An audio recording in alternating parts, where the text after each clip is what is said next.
जय हिंद दोस्तों, आपका अपने YouTube channel PSW arts point में स्वागत है। आज मैं लेके आया हूं आपके लिए एक और नई वीडियो जिसमें आज हम जानेंगे फंडामेंटल ड्यूटीज के बारे में। मौलिक कर्तव्य कितने हैं, कहां से लिए गए, किस देश से और कब कौन सा जोड़ा गया, मूल कर्तव्य कितने थे, बाद में कौन सा जोड़ा गया, तो सभी को हम डिस्कस करेंगे इस वीडियो में। सबसे पहले बात करें अगर हम मौलिक कर्तव्य जो है हमारे, वो मूल रूप से 10 मौलिक कर्तव्य थे।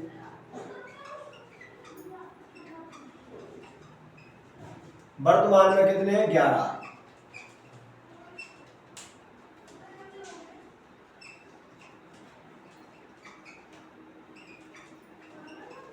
वर्तमान में हमारे को 11 मौलिक कर्तव्य देखने को मिलते हैं। अब बात करें अगर हम ये किस देश से लिए गए हैं, मौलिक कर्तव्य जो लिए गए हैं वो लिए गए हैं रूस।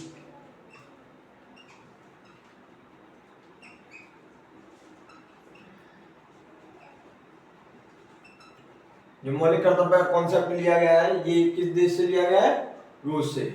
और किस अनुच्छेद में, कितने, कौन से भाग में? पाठ भाग 4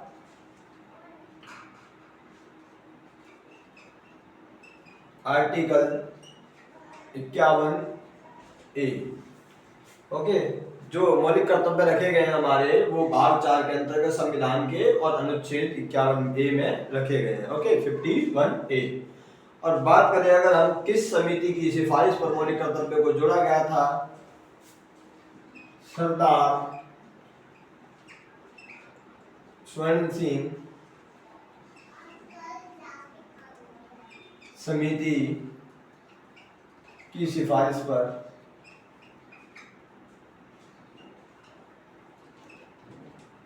मौलिक कर्तव्य जोड़े गए।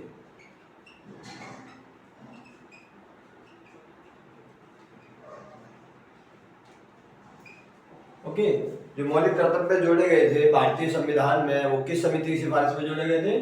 सरदार स्वर्ण सिंह समिति की सिफारिश पर मौलिक कर्तव्य जोड़े गए। और कब जोड़े गए ये भी आपको पता होना चाहिए। तो ये जोड़े गए थे 42 अमेंडमेंट, 42वां संशोधन था।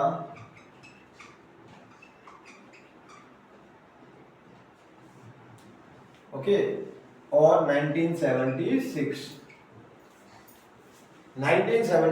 में जो है 10 मौलिक कर्तव्य रखे गए थे 42वें संशोधन के द्वारा सरदार स्वर्ण सिंह समिति की सिफारिश पर इन्हें जोड़ा गया था भारतीय संविधान के अंतर्गत। और बाद में 2002 में एक और मूल कर्तव्य को जोड़ा गया और जिससे ये हो गए 11। ओके, 86वां संशोधन हुआ 2002 में। यहाँ तक 10 मौलिक कर्तव्य थे, बाद में यहाँ पे 11वां मौलिक कर्तव्य जोड़ा।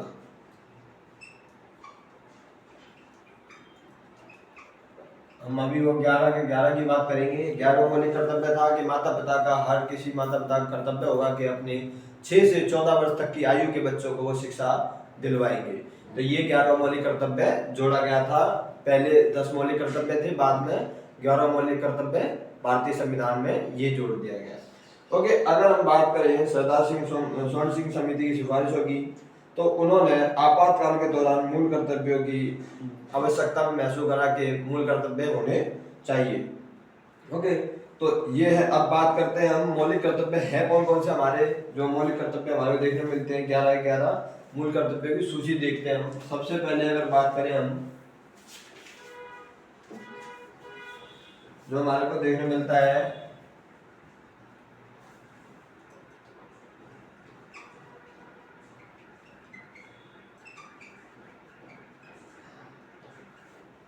सबसे पहला मौलिक कर्तव्य संविधान का पालन करें, उसके आदर्श संस्थाओं और राष्ट्रध्वज राष्ट्रगान का आदर करें। पहला क्या है? संविधान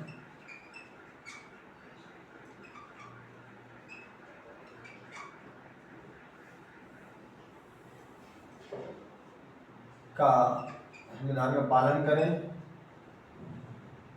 और उसके आदर्शों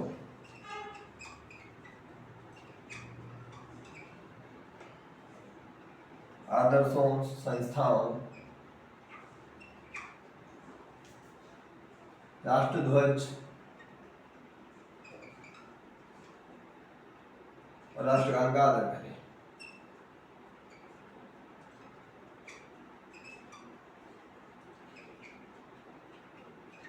ये पहला मौलिक कर्तव्य है कि जो कॉन्स्टिट्यूशन ऑफ इंडिया है, भारत का संविधान है, उसका हम पालन करें। साथ ही साथ जो है, जो बात करें आगे हम के उसके आदर्श, मतलब कि जिन्होंने उसे बनाया है भारतीय संविधान को, उनका सम्मान करें, उनकी संस्थाओं का सम्मान करें। और राष्ट्रीय ध्वज जो हमारा नेशनल फ्लैग है उसका सम्मान करें। जब भी कभी नेशनल फ्लैग को हम जमीन पे गिरते हुए देखें तो उसे उठाएं, वहाँ पे पैरों में न दबाएं, या फिर कोई भी उसका अपमान करता है उसे अपमान करने से रोकें। राष्ट्रगान का आदर करें कि राष्ट्रगान जब भी हमारा कहीं बजता है तो वहाँ खड़े हो जाएं। ये एक आदर है राष्ट्रगान का। उसके बाद हम बात करें, अगर हम जो दूसरा मौलिक कर्तव्य देखने मिलता है हमारे को, वो है स्वतंत्रता के लिए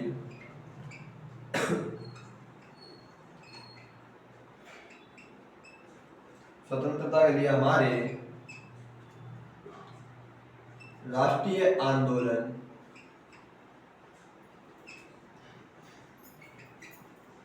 को प्रेरित करने वाले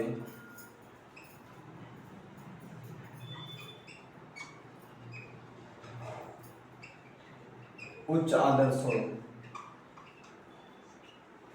राष्ट्रीय आंदोलन जो स्वतंत्रता के लिए हमारे राष्ट्रीय आंदोलन को प्रेरित करने वाले उच्च आदर्श जो है, उच्च आदर्शों को हृदय में संजोए रखें।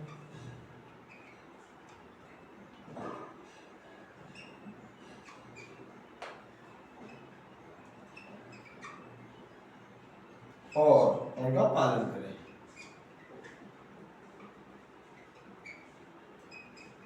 ये दूसरा मौलिक कर्तव्य हमारे को देखने को मिलता है।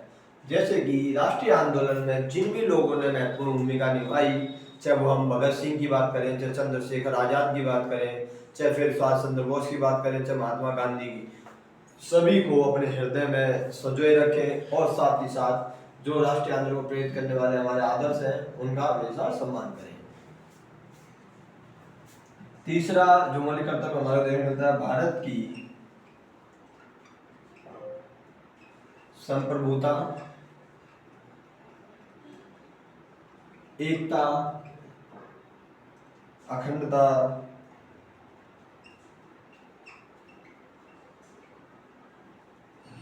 अखंडता की रक्षा करें।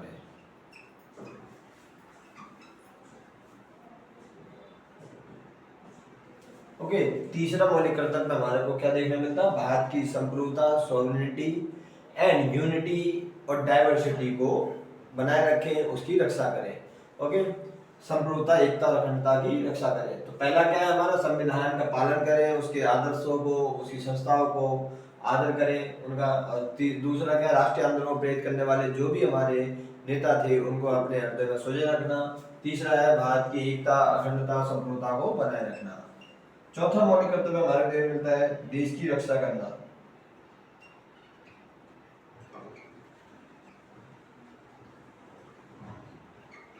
देश की रक्षा करना और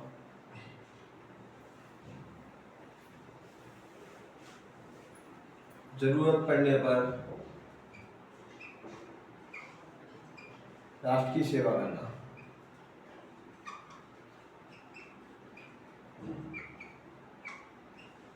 ओके, चौथा मौलिक कर्तव्य हमारा यह है कि देश की रक्षा करनी चाहिए हमें, और साथ ही साथ अगर कभी जरूरत पड़े देश के लिए अपनी कुर्बानी देनी पड़े तो वो भी देनी पड़ जाए। जैसे कि कभी कोई युद्ध की स्थिति आ जाए, अगर ऐसा हो कि सभी को एक सैनिक के तौर पर लड़ना पड़ेगा तो वो लड़ना चाहिए, क्योंकि देश से बड़ी कोई चीज़ नहीं होती। बोलते हैं ना, धरती माँ से बड़ी कोई माँ नहीं होती, उसी तरीके से एक देश जो है वो सबके लिए सबसे बड़ा होता है। तो ये भी एक मौलिक कर्तव्य के तौर पे भारतीय संविधान में रखा गया है। उसके बाद में भारत के सभी लोगों में आपस में भाईचारे की भावना को बढ़ावा देना। भारत के सभी लोगों में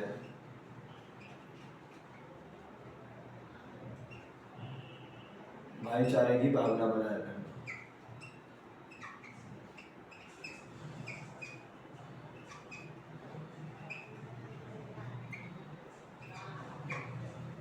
इसका मतलब यह है कि भारत एक ऐसा देश है जहाँ सभी जातियों के लोग, सभी धर्म के, भाषा के, अलग अलग क्षेत्रों के लोग रहते हैं। सभी में भेदभाव से परे हों और आपस में मिलजुल कर रहें। ऐसी प्रथाओं का त्याग करें जो स्त्रियों के सम्मान के विरुद्ध हो, तो स्त्रियों का भी सम्मान करें। तो ये जो सारी चीज़ें हैं ये हमारे को देखने मिलती है। भारत के सभी लोगों में भाईचारे की भावना को बढ़ावा देना, जिसमें स्त्रियों का सम्मान करना, आपस में भाईचारे के साथ रहना, चाहे वो हिंदू हो, चाहे मुस्लिम हो, चाहे सिख ईसाई, या फिर किसी भी जाति का हो, किसी भी समुदाय से संबंधित हो, तो वो आपस में भाईचारे की भावना को बढ़ावा देना। छठा जो मौलिक कर्तव्य हमारे को देखने मिलता है वो है संस्कृति की गौरवशाली परंपरा को, महत्व को समझना। हमारी संस्कृति की गौरवशाली परंपरा के महत्व को समझना।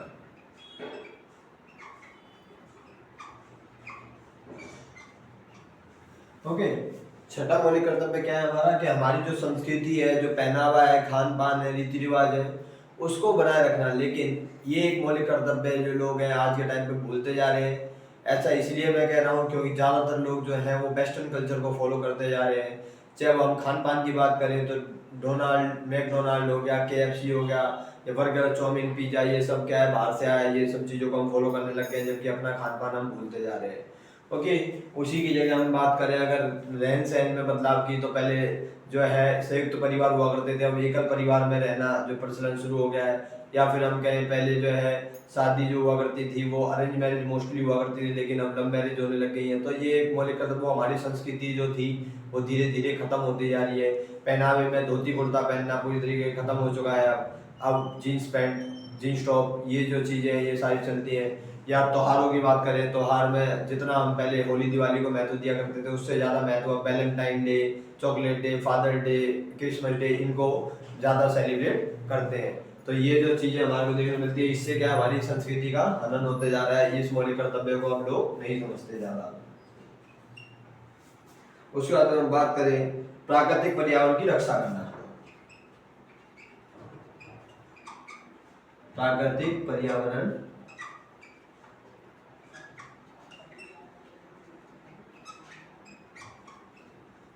की रक्षा करना, इसके अंतर्गत वन, झील, नदी, वन्य जीव इत्यादि सभी को समाहित किया जाता है कि प्राकृतिक पर्यावरण की रक्षा करना एक मौलिक कर्तव्य है हमारा, जिसके अंतर्गत वन, झील, नदी, वन्य जीव इत्यादि सभी आते हैं।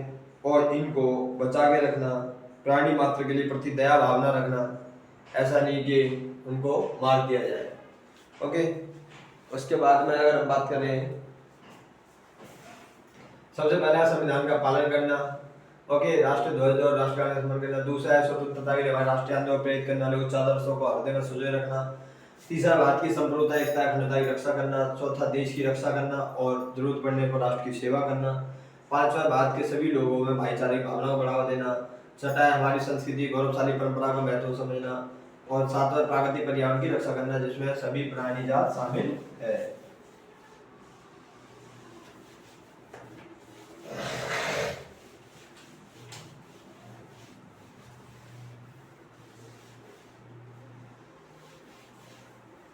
ओके, उसके बाद आठवें की बात करें हम। आठवां क्या है? आठवां है हमारा वैज्ञानिक दृष्टिकोण।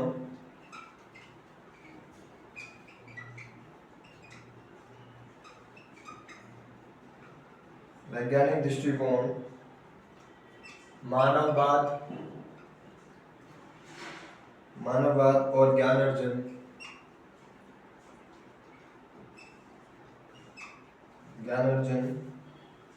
तथा सुधार की भावना का विकास करें।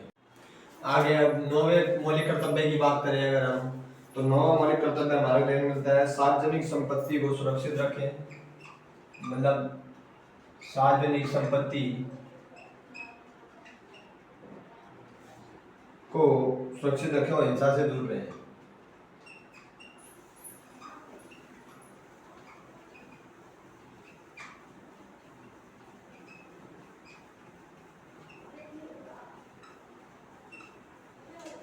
इसका मतलब ये है कि जो भी सरकारी इमारतें हैं उनको नुकसान ना पहुंचाए, या फिर जैसे विद्यार्थी हैं जो स्कूल में डेस्क वगैरह तोड़ते हैं या दीवारों को तोड़ते हैं, वो चीज़ नहीं करनी चाहिए। सरकारी जो भी संपत्ति है उस अनुसार ना पहुंचाए और हिंसा से, वायलेंस से दूर रहे।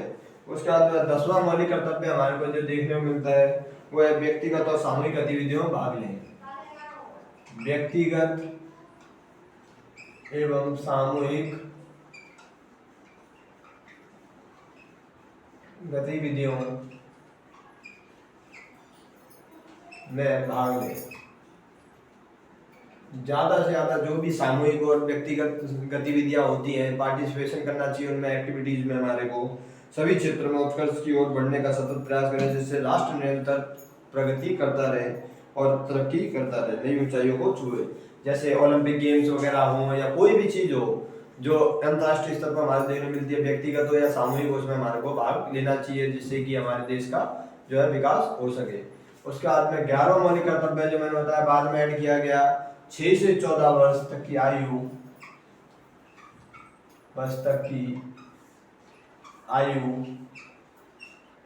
के बच्चों को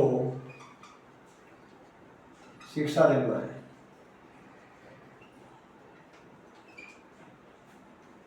यह माता पिता का मौलिक कर्तव्य है। माता पिता के द्वारा 6 से 14 वर्ष तक की आयु के बच्चों को शिक्षा दिलवाना अनिवार्य कर्तव्य है ये।